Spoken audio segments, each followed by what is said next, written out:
राधा स्वामी जी, एक भाई था जिन्होंने सतगुरु से भजन सिमरन लिया हुआ था। उस भाई की थोड़ी सी जमीन थी जिससे घर का गुजारा होता था। उस भाई की एक बेटी थी जिसकी उस भाई को बहुत ज्यादा चिंता रहती थी कि मेरे पास इतना कुछ है भी नहीं और मुझे अपनी बेटी की शादी भी करनी है, मैं क्या करूंगा? अगर परिवार वालों ने ज्यादा दहेज मांग लिया तो मैं इतना दहेज कहां से दूंगा? जब भी वह भाई भजन सिमरन पर बैठता था तो उस भाई का मन ही नहीं टिकता था, क्योंकि बेटी की चिंता बहुत थी। जब भी कोई रिश्ता आता था तो लोग बहुत ज्यादा डिमांड रख देते थे कि हमें ये भी चाहिए, हमें वो भी चाहिए।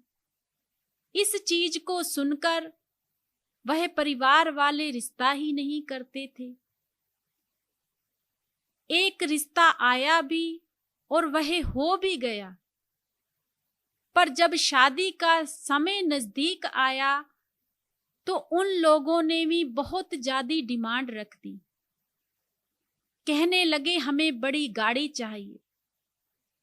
थोड़ा बहुत तो अपनी बेटी को सभी देते हैं, पर अगर बड़ी बड़ी गाड़ी मांगने लगे तो गरीब परिवार कहां से देगा? जब यह बात पिता को पता लगी तो उन्होंने कहा कि हम गाड़ी नहीं दे सकते, हमें माफ कर दीजिए। और वह रिश्ता टूट गया। जब रिश्ता टूट गया, मन उदास हो गया। लड़की भी बहुत रोई और अपने पिताजी से कहने लगी कि पिताजी, सभी लोग इतनी डिमांड रखते हैं, मैं अब शादी नहीं करूंगी। मैं नहीं चाहती कि आपकी बेइज्जती हो। जो सतगुरु को मंजूर है ठीक है। जब लड़की की आंखों में आंसू देखे, माता पिता भी रोने लगे और सतगुरु के आगे अरदास करने लगे कि बाबा जी, यह कौन सा हमारा कर्म है? आप तो कहते हो कि बेटियां आपकी भी हैं, तो क्या आप हमारी कोई मदद नहीं कर सकते? उस भाई का मन इतना उदास रहने लगा कि भजन सिमरन पर भी मन नहीं टिकता था। एक दिन वह भाई एक सत्संगी भाई के पास गया और जाकर कहने लगा कि भाई, मेरा मन बहुत ज्यादा उदास रहता है, भजन सिमरन पर भी मेरा मन नहीं टिकता। तुम्हें तो पता ही है कि मेरे घर के हालात ठीक ठाक हैं, एक बेटी भी है मेरी। तो वह सत्संगी भाई कहने लगा कि तुम चिंता क्यों करते हो? तुमने तो बताया था कि तुम्हारी बेटी का रिश्ता तय हो चुका है, बहुत अच्छा परिवार है। तो वह भाई कहने लगा कि उन्होंने रिश्ता तोड़ दिया है। उन्होंने हमसे गाड़ी की मांग की थी।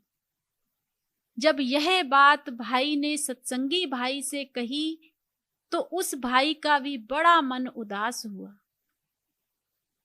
कि आज का भी ऐसा युग चल रहा है कि दहेज के लिए हम इतना कुछ कर देते हैं, रिश्ते ही तोड़ देते हैं। तो सत्संगी भाई ने भाई से कहा, तुम उदास मत हो, अपने सतगुरु पर भरोसा रखो, वही सारे कार्य संवारेंगे। वह भाई कहने लगा, जब घर में सुख शांति ही ना हो तो ना तो भजन सिमरन में मन लगता है, ना कहीं और मन लगता है। मैं बहुत ज्यादा दुखी हूं, मुझे अपनी बच्ची की बहुत चिंता है।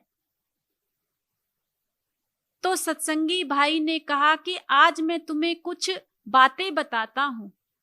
अगर तुमने अपने भजन सिमरन में वह नियम धारण कर लिए और तुम भजन सिमरन पर तुम्हारा ध्यान पक्का हो गया, तो देखना तुम्हारे सारे कारज सतगुरु सवारेंगे। पर सतगुरु कहते हैं कि तुम उनका काम करो और वह तुम्हारा काम करेंगे। तुम इन बातों से बिल्कुल भी नाराज मत हो, बिल्कुल भी टेंशन मत करो। अब सत्संगी भाई ने उस भाई को कहा कि वह जो 3 नियम हैं, एक तो तुम खाना बहुत कम खाओगे, दूसरा बहुत कम बोलोगे, और तीसरा बहुत कम सोओगे।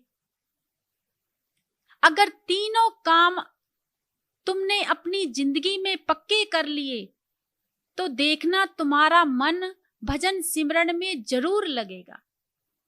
वह भाई कहने लगा कि भाई ये 3 काम तो मैं कर लूंगा, पर बेटी का इससे क्या कनेक्शन है? वह भाई कहने लगा, मैंने तुम्हें पहले ही कहा है कि तुम्हारा जब भजन सिमरन पक्का होगा, सतगुरु की तरफ ध्यान होगा, तो सतगुरु देखना तुम्हारी बेटी का रिश्ता जरूर अच्छे परिवार में करेंगे। बस ऐसा जाके तुम करने लगो। अब उस भाई ने वैसा ही शुरू कर दिया। उस भाई ने खाना बहुत कम कर दिया, बहुत कम बोलने लगा, बहुत कम सोने लगा और अपने भजन सिमरन पर बैठना शुरू कर दिया। जब यह चीजें परिवार वालों ने देखी, बेटी ने देखी कि हमारे पिताजी खाना भी नहीं खाते हैं, बोलते भी नहीं हैं, सोते भी बहुत कम हैं, तो बेटी के मन में भी बहुत चिंता आ गई और वह सोचने लगी कि शायद मेरी ही चिंता करते हैं मेरे पिताजी, इसीलिए सारा कुछ छोड़ दिया है। और सतगुरु के आगे वह बेटी भी अरदास करने लगी कि बाबा जी, मेरे पिताजी ने कभी भी किसी का बुरा नहीं किया। आज उन्हें इतनी चिंता हो गई है कि उन्होंने खाना पीना भी छोड़ दिया है। आपने मुझे पैदा ही क्यों किया अगर मेरे लिए कोई परिवार ही नहीं बना था? अगर मैं इस लायक ही नहीं थी तो आप मुझे पैदा ही नहीं करते।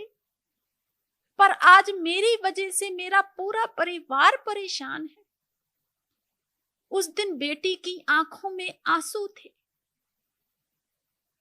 जब वह बेटी सतगुरु के आगे रो रही थी तो उनके पिताजी भजन सिमरन करके उठे और उन्होंने देखा कि मेरी बेटी रो रही है। बेटी की आंखों में आंसू देखकर पिताजी से बर्दाश्त नहीं हुआ और वह बेटी से कहने लगे कि बेटा क्यों रो रही हो? तो बेटी पिताजी के गले लग गई और कहने लगी कि पिताजी, आपने मेरी वजह से खाना पीना सब छोड़ दिया है। मैं इस लायक ही नहीं हूं। पिताजी कहने लगे, बेटा, मैंने खाना पीना तुम्हारी वजह से नहीं छोड़ा है। मैं तो सतगुरु का भजन सिमरन करता हूं। मेरा मन नहीं लगता जब मैं ज्यादा खा लेता हूं। मैंने तो सतगुरु को पाने के लिए सारा कुछ छोड़ा है। बेटा, क्यों चिंता कर रही हो? तुम्हारा मन उदास नहीं होना चाहिए। क्यों चिंता करती हो? सब कुछ सतगुरु करेंगे। मैंने सारी डोर अपने सतगुरु पर छोड़ दी है, तुम चिंता मत करो। उस बेटी को तब भी यकीन नहीं हुआ। उसने सोचा मेरे पिताजी मेरा दिल रखने के लिए कह रहे हैं। समय बीतता गया। उस भाई का जो भजन सिमरन था पक्का हो गया और वह भाई अपने नियम से भजन सिमरन करने लगा। जब ऐसे ही समय बीतता गया, एक दिन वह भाई सत्संग पर गया अपने सेंटर पर। जब वहां जाके सत्संग सुना, सत्संग के बाद थोड़ी बहुत सेवा की, तो वहां पर उनके कुछ दोस्त भी थे, वह भी सत्संगी थे। और वह जो सत्संगी दोस्त थे वह उस भाई से कहने लगे कि भाई, हमारा जो बेटा है वह फॉरेन से आया है और उसके लिए हम कोई लड़की ढूंढ रहे हैं। वह चाहता है कि मैंने बहुत पैसा कमा लिया है और मैं इंडिया में ही रहकर एक गांव में जमीन खरीदना चाहता हूं और अपना एक छोटा सा प्यारा सा घर बनाऊंगा और मुझे एक अच्छी लड़की चाहिए, अच्छे परिवार से होनी चाहिए, समझदार होनी चाहिए। एक ऐसी लड़की की तलाश में हैं हम। अगर तुम्हारे पास कोई ऐसा रिश्ता हो अच्छे परिवार का तो हमें जरूर बताना। वह सत्संगी भाई ने कहा कि ठीक है, बता देंगे। उस भाई ने एक बार भी नहीं कहा कि मेरी भी बेटी है। उसके मन में यह बात आ गई कि इनका बेटा तो बाहर से आया है, उनको भी काफी कुछ चाहिए होगा।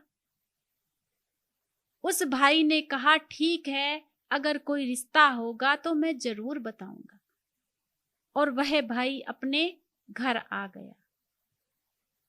फिर वह भाई उसी सत्संगी के पास गया जिनसे वह बातें करता था, अपनी दिल की बातें कहता था। जाकर भाई ने कहा कि भाई, आज आप सत्संग पर क्यों नहीं आए? तो सत्संगी भाई कहने लगा कि मुझे कोई काम पड़ गया था, मैं इसलिए नहीं पहुंचा। तो वह भाई कहने लगा कि आज मुझे वहां पर परिवार मिला था, जो अपने दोस्त हैं वह मिले थे, तो उन्होंने अपने बेटे का रिश्ता करना है, तो वह लड़की की तलाश में है और अच्छे परिवार से कह रहे थे। पूरी बात उस भाई ने उस सत्संगी भाई को बताई।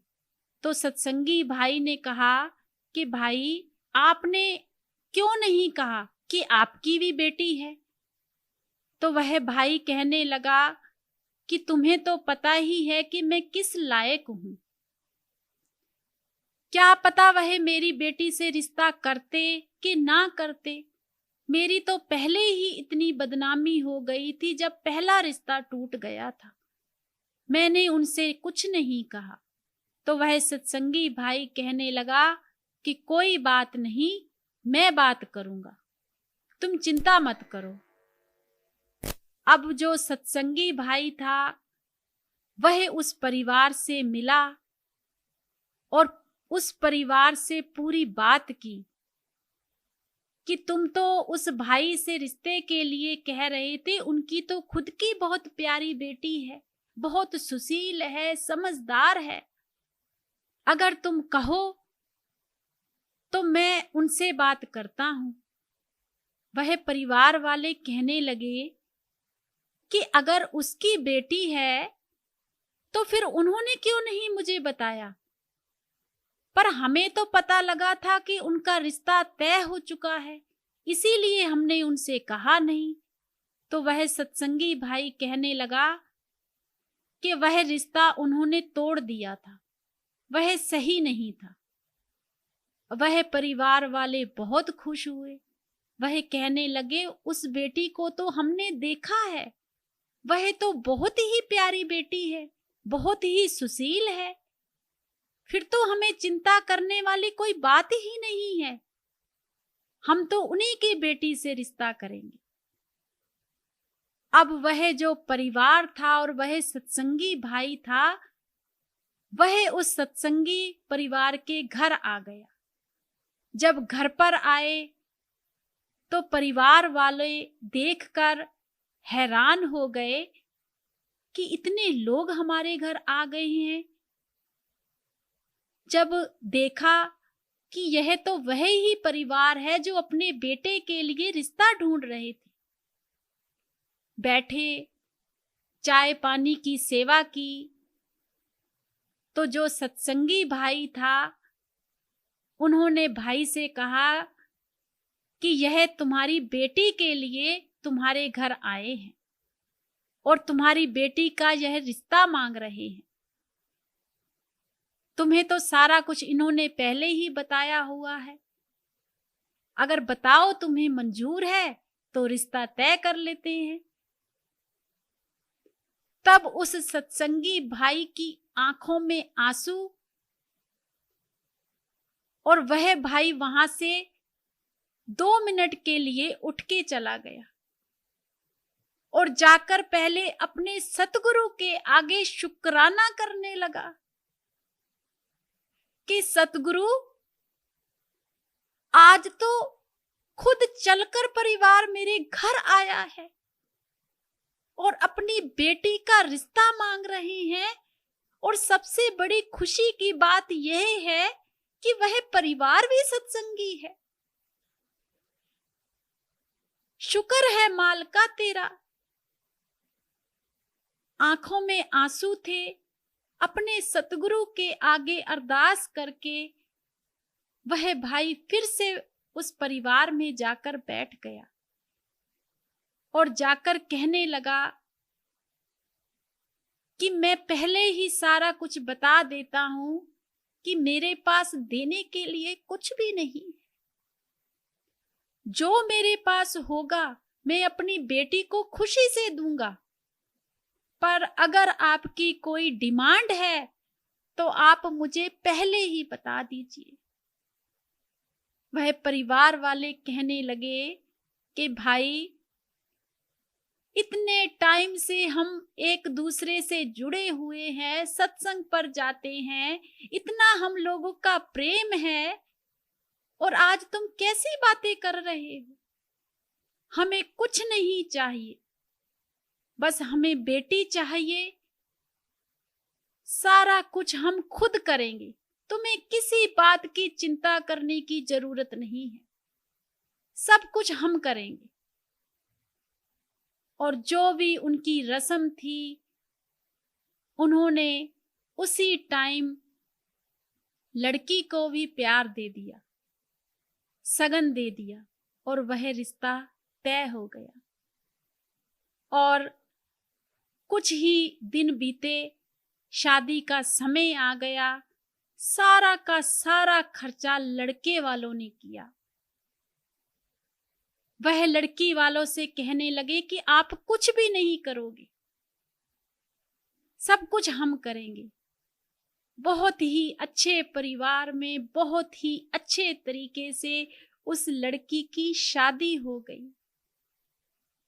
जब शादी का दिन हुआ, उस दिन वह परिवार की आंखों में सिर्फ आंसू थे और लड़की की आंखों में भी आंसू थे कि हमारे सतगुरु कब क्या कर जाते हैं हमें पता भी नहीं चलता। जिस दिन शादी थी, उस दिन उस भाई को, उस सत्संगी भाई की बातें याद आई और कहने लगा कि मुझे भाई ने कहा था कि बस यह 3 नियम कर लो, अगर तुम इनमें खरे उतर गए तो तुम्हारा स्वार्थ भी सुधरेगा, परमार्थ भी सुधरेगा। और वह भाई अपने सत्संगी भाई का भी शुक्राना करने लगा कि आपका बहुत शुक्राना है कि आपने मुझे यह बात बताई। तो भाई ने कहा कि शुक्राना तो उस सतगुरु का करो, मैं कौन होता हूं। बहुत ही प्यारी शादी हो गई। वह लड़की अपने घर चली गई और सुखी सुखी रहने लगी। तो कहने का भाव सिर्फ इतना है कि हम सतगुरु पर विश्वास नहीं करते, भरोसा नहीं करते। अगर हम पर दुख आ जाते हैं तो हम भजन सिमरन ही छोड़ देते हैं। पर अगर हम नियम से उस सतगुरु का यह 3 नियम लेकर अगर हम भजन सिमरन करना शुरू कर देंगे तो हमारा स्वार्थ भी सुधरेगा, परमार्थ भी सुधरेगा। और इस साखी से हमें एक और बहुत बड़ी शिक्षा मिलती है। आज का जो समय चल रहा है, बहुत से ऐसे लोग होते हैं जो एक दहेज के लिए लड़कियों का रिश्ता ही छोड़ देते हैं। पहले तो सारा कुछ तय कर लेते हैं, जब उनके पास इतना होता नहीं है तो कहते हैं हम यह रिश्ता ही नहीं करेंगे। और अगर शादी हो भी जाती है, कुछ लोग तो ऐसे होते हैं, पहले तो कहते रहते हैं कि हमें कुछ नहीं चाहिए, कुछ नहीं चाहिए। और जब शादी हो जाती है, बेटी उस घर में पहुंच जाती है तो ताने देना शुरू कर देते हैं कि तुम ये भी नहीं लेकर आई, तुम वो भी नहीं लेकर आई। तो इन चीजों से हमें निकलना चाहिए। चाहे गरीबी हो, चाहे अमीरी हो, इन चीजों का ख्याल नहीं रखना चाहिए। यह देखना चाहिए कि परिवार कैसा है, बेटी कैसी है, वह हमारी इज्जत करेगी कि नहीं करेगी। जब ऐसी कोई बातें या साखियां अपनी आप बीती सुनाता है तो इन चीजों से बहुत अच्छी सीख मिलती है और हमें सीखना चाहिए। इन चीजों में नहीं पड़ना चाहिए। और जो मेन बात है, जहां पर आकर हम रुक जाते हैं, वह भजन सिमरन है कि हमें भजन सिमरन जरूर नियम से करना चाहिए। और अगर हमने यह 3 नियम अपनी जिंदगी में रख लिए, कम बोलेंगे, कम खाएंगे, कम सोएंगे, तो यह पक्की बात है कि हमारा भजन सिमरन जरूर चलेगा, जरूर चलेगा। राधा स्वामी।